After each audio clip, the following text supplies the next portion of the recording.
Ish kryetari i Gjykatës Kushtetuese të Kosovës ka sqaruar se opozita ka vepruar në mënyrë të gabuar, pasi që nëse kryeministrin detyr Albin Kurti do kishte bërë betimin si deputet, çështja do të mund të përfundonte në Gjykatën Kushtetuese. Dhe theksoi se në rrethanat aktuale opozita nuk ka asnjë rrugë ligjore për ta ndjekur këtë çështje. Në aspektin formal opozita ka të drejtë, por mendoj se opozita ka gabuar politikisht për një arsye, sepse do ishte dashur që Kurti të bënte betimin dhe më pas ai nuk do të mundte në asnjë rrethan të ushtronte funksionin e kryeministrit, sepse do të përfundonte në Gjykatën Kushtetuese. Deklaroi Hasani duke theksuar se tani s'ka askush ta dërgojë atë në Kushtetuese dhe as në presidencë, sepse nuk ka vendim të kuvendit, s'ka kuvend akoma. Ai nuk ekziston për qëllimet e funksionit vet, si përfaqësues i popullit dhe ligjvënës. Hasani ka potencuar se presidenti Vjosa Osmani nuk ka asnjë rol në këtë çështje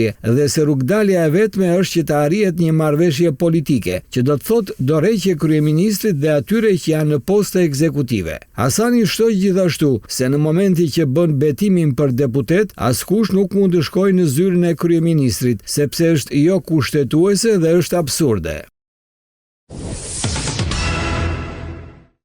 Kreu i lëvizjes vetëvendosje Albin Kurti ka reaguar për herë të parë pas dështimit të seancës konstituive në Kuvendin e Kosovës. Seancë e cila dështoi për shkak të mungesës së votave të mjaftueshme për miratimin e raportit të Komisionit për verifikimin e mandateve të deputetëve. Përmes një reagimi në rrjetet sociale, Kurti sulmoi partitë e opozitës, duke i cilësuar dështimin e seancës si një sulm institucional kundër Republikës Kosovës dhe gjithashtu theksoi se votimi kundër raportit formal të Komisionit për verifikimin e mandateve është një akt i paprecedent ndaj një votimi formal dhe se është përpjekje për të sabotuar sistemin konstitucional të vendit. Deputetët e opozitës PDK, LDK, Lista Serbe dhe AAK votuan kundër raportit të Komisionit për verifikimin e mandateve në një votim krejt formal dhe teknik që bazohet në dokumentacionin e KQZ-s. Ata u rebeluan kundër betimit të deputetëve dhe konstituimit të legjislaturës së nëntë. Ky është sulm brenda institucional kundër Republikës Kosovës dhe zgjedhjeve demokratike. Kjo është një situatë e paparë në shtetin tonë dhe shumë më gjerë. Ne qeverisim mbarë e mirë. Këta lanë name dhe bëjnë lajm të keq për shtetin e Kosovës, se janë kundër qeverisë dhe Republikës, por janë edhe kundër vetes. Këtë e mësuam dhe sot, theksoi ish kryeministri Albin Kurti.